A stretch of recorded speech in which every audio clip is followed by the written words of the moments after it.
पंतप्रधान नरेंद्र मोदी आज महाराष्ट्राच्या दौऱ्यावर येत आहेत। महायुतीच्या नंदुरबारच्या उमेदवार हिना गावित यांच्यासाठी आज नरेंद्र मोदींची सभा पार पडणार आहे।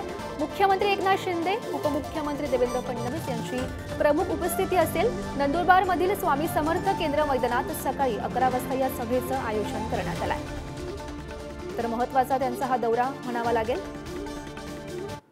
नंदुरबार लोकसभा मतदारसंघासाठी 13 तारखेला मतदान होणार आहे। या पार्श्वभूमीवर आज नंदुरबार जिल्ह्यात पंतप्रधान नरेंद्र मोदी यांची जाहीर सभा होणार आहे।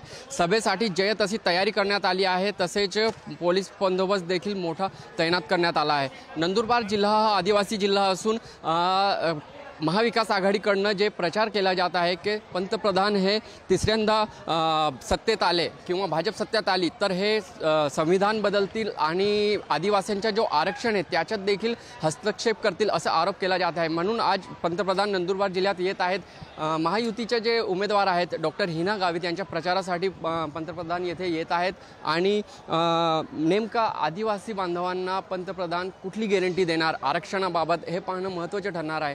तसेच या परिसरात जवळपास 55 एकर क्षेत्रात हे सभाचे आयोजन करण्यात आले आहे। बैठक व्यवस्था देखील करण्यात आली आहे। 1 ते 1.25 लाख लोक या लोकांसाठी बसण्याची व्यवस्था करण्यात आली असल्याचे आयोजकांकडून सांगण्यात आले आहे। तसेच नंदुरबार जिल्ह्यासह जवळील असलेल्या धुळे आणि गुजरात राज्यातून देखील काही नागरिक हे पंतप्रधान नरेंद्र मोदी यांना ऐकण्यासाठी येणार असल्याची माहिती देखील आयोजकांकडून वर्तवण्यात आली आहे। आफ्ताब खान, पुढारी न्यूज, नंदुरबार।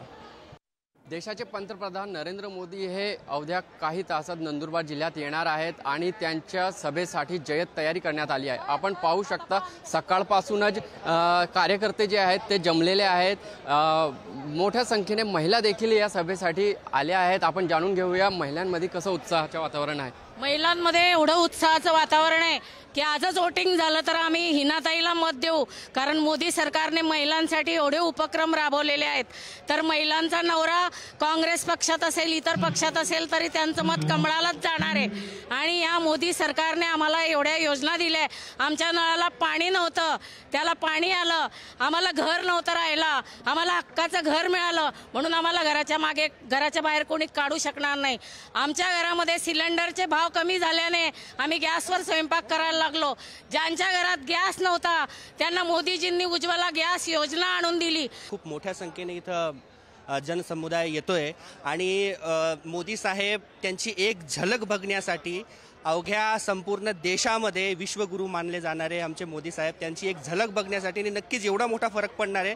कारण त्यांचा जो संबोधन असतो तो अक्षरशः तळागाळातले लोक, गरीब, जे काही मोदी सरकारने जी काही योजना राबवलेली आहे ते एवढ्या व्यवस्थितपणे एवढं पटवून सांगतात की अगदी 100% येणाऱ्या 13 मेला जो मतदान होणार आहे त्याच्यामध्ये आमच्या लोकसभेचे उमेदवार हिनाताईच निवडून येतील।